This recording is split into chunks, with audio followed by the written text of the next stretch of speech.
हम कभी अलग तो नहीं होंगे ना? कैसी बात कर रहे हो? हमें कौन अलग करने वाला है?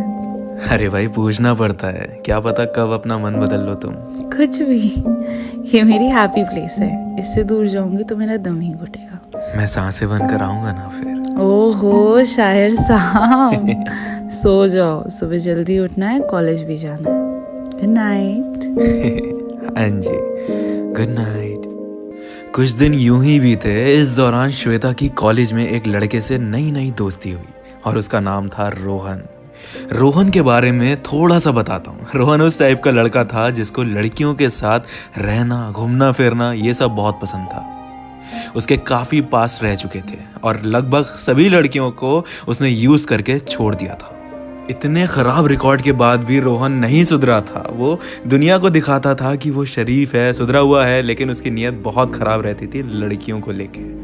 श्वेता और रोहन की दोस्ती भी काफी अच्छी हो गई। खूब हंसते बोलते साथ में, कॉलेज के 8 आवर्स वो लोग लगभग साथ में ही रहते। श्वेता रोहन को अनिकेत के बारे में बता चुकी थी और तरह तरह की बातें डिस्कस करती साथ में। जब भी अनिकेत से कोई झगड़ा होता वो रोहन को जाके जरूर बताती, क्योंकि वो अब उसका बेस्ट फ्रेंड बन चुका था। अनिकेत को रोहन का इस तरह से इंटरफेरेंस पसंद नहीं आता। श्वेता रोहन के बहकावे में आ रही थी।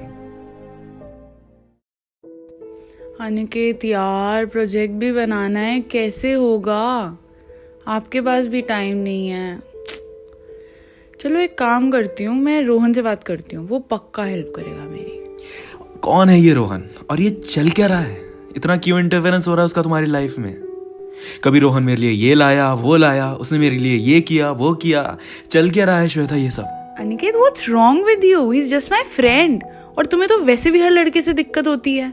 मुझे प्रॉब्लम हो भी क्यों ना श्वेता, तुम मेरी हो। और जो भी ये दोस्त बने हैं तुम्हारे कॉलेज में, मुझे साफ पता चल जाता है कि किसकी कैसी इंटेंशन है।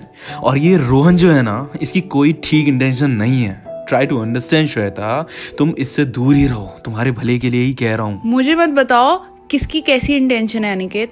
अंधी नहीं हूं मैं, मुझे भी दिखता है। और रोहन एक अच्छा लड़का है। तुम्हें तो मेरी लाइफ में हर लड़के से प्रॉब्लम हो जाती है।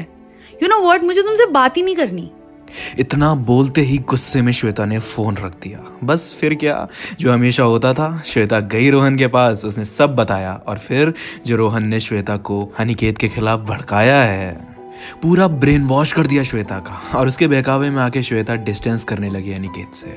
ऐसे ही कई बार अनिकेत ने समझाने की कोशिश करी श्वेता को, लेकिन वो हर बार अनिकेत की ओवर पोजेसिवनेस समझ के उल्टा उससे झगड़ा कर लेती थी। श्वेता और अनिकेत की अब बात होना बंद हो चुकी थी। लेकिन बात होना बंद हो जाने का मतलब ये नहीं होता है ना कि आप अपने इंसान की फिक्र करना छोड़ दें या उस पर नज़र रखना छोड़ दें। एक दिन रोहन ने हाउस पार्टी रखी और उस पार्टी में सबको इनवाइट किया, श्वेता को भी। श्वेता रेडी होके जाने लगी अपने सारे फ्रेंड्स के साथ, वो भी पहुंची। पहुंचने के बाद वहां देखा तो रोहन के कुछ अपने दोस्त भी आए हुए थे। पैक बनने लगे, सबके हाथ में अपनी अपनी ड्रिंक्स थी। रोहन सबके लिए ड्रिंक्स बना रहा था। अचानक उसने श्वेता की ड्रिंक में कोई ड्रग मिलाया, जिसको पीते ही श्वेता बेहोश होने लगी।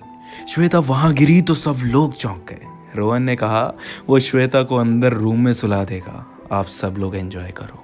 बस फिर क्या, श्वेता को अंदर ले जाने के बहाने रोहन उसको अंदर लेके गया और फिर उसकी नीयत जो खराब होनी शुरू हुई है। इससे पहले वो कुछ करता, उस रूम का दरवाज़ा बहुत ज़ोर से आवाज़ करते हुए खुल गया और उसके बाद का मंजर कुछ यूं था कि चौखट पे अनिकेत खड़ा था, गुस्से से बेहद लाल। बिना देरी करे वो भाग के अंदर आया, रोहन का कॉलर पकड़ के घसीटते हुए बाहर तक लेके आया और सबके सामने जो उसने तोड़ा है रोहन को, देखने लायक था वो सीन। अगले दिन जब श्वेता की आंख खुली तो वो अनिकेत के बेडरूम में सोई हुई थी। जब वो बाहर उठ के आई तो देखा अनिकेत काउच पे सो रहा था और ध्यान से देखा तो अनिकेत के हाथ पर और चेहरे पर काफी चोट के निशान थे। अनिकेत, ये सब चोट कैसे लगी तुम्हें? और मैं यहाँ कैसे आई तुम्हारे घर पर? मैं तो कल रात रोहन के यहाँ पार्टी में थी ना।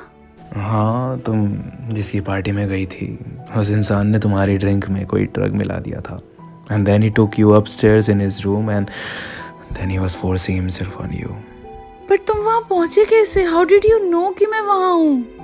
तुम्हें लगा तुम मुझसे बात नहीं करोगी तो मुझे पता नहीं चलेगा?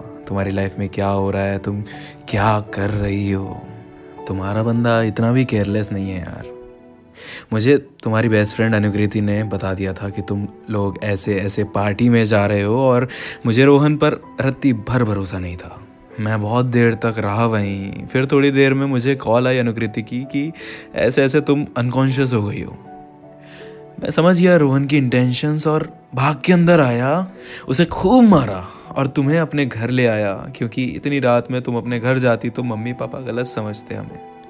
मेरे मम्मी पापा थे नहीं, बाहर गए हुए थे। फिर तुम्हें अपने रूम में सुला के मैं बाहर काउच पे जाके सो गया। श्वेता के आंसू रुके ही नहीं और रोते रोते उसने गले लगाया और अनिकेत से खूब माफिया मांगी। इस सब के होने के बाद एक चीज जरूर रियलाइज हो गई श्वेता को कि अनिकेत अगर उससे किसी चीज से रोक भी रहा है ना तो उसके भले के लिए ही है।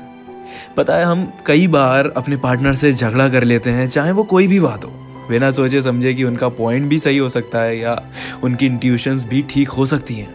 एक लड़के को एक लड़के की और एक लड़की को लड़की की इंटेंशंस पता चल जाती हैं। दोस्त बनाना गलत नहीं है, लेकिन दोस्त कैसे बन रहे हैं वो देखना समझना ज़्यादा ज़रूरी है। आपको लोग हमेशा अच्छा अच्छा दिखाते हैं अपने बारे में, इसलिए पता नहीं चल पाता कौन कैसा है। किसी के बहकावे में मत आओ। कोई तुम्हारे रिलेशनशिप को तोड़ने की कोशिश करे तो समझ जाओ उसकी नीयत ठीक नहीं है।